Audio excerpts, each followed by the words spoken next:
Hi, my name's Melanie Wharton and I'm a nutritional therapist.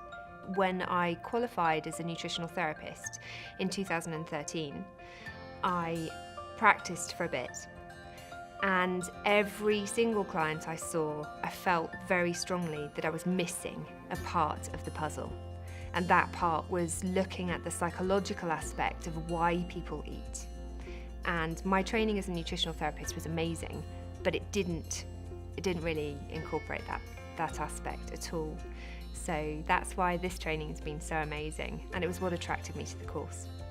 This training has been amazing because it is unique in its content, and that's one of the things I really loved about it. So there is just a huge amount of information out there about diet and weight loss, and everybody claims that theirs is the best and this one's going to be the one that really works for you, and that makes me sad and cross at the same time because I know it doesn't work long term. And this training turns all of that current knowledge on its head. So there's things like, tell your client that they can be on a no diet for the first 3 months. That really hit me as being something absolutely amazing, which I'd never thought of. And I try to think outside the box on a regular basis. I'm that sort of person. And things like, take the scales away. Don't weigh your patients anymore. It's an arbitrary figure anyway. We all know that BMI really means pretty much nothing. So let's not do it anymore. Let's take those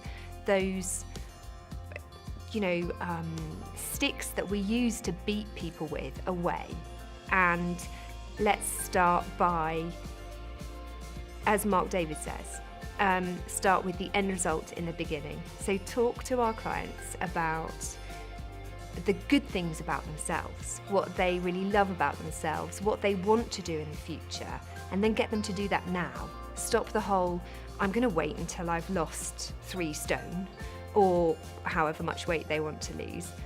Do it now. Go out and buy some great clothes now that make you feel really beautiful. Don't wait until you've lost the weight because you're wasting your life. And one of the brilliant things that I've learned for me from this training is to start living now. Stop waiting for the future. I'm not saying you should never plan, but stop planning everything. I'm a big planner, and I'm making a real effort in my life now to stop planning everything. Be more spontaneous and wake up in the mornings and love the day that you're living and love yourself that day. Look in the mirror and start learning to love that person that you see in the mirror. And I think that I'm really genuinely excited about going out there and helping people to see those things and learn to love themselves more as they are. This training's been a real journey for me personally, which I realise is really important. It's been hard at times, but I think making significant changes to your life is hard. It's a journey, and it's been amazing. I've had body image issues, I still have body image issues and eating issues through my life. And I think that if you're going to be somebody who puts yourself out there in a position where you try to help other people, you have to help yourself first. You have to start trying to fix yourself first. So a big part of this training has been about that for me.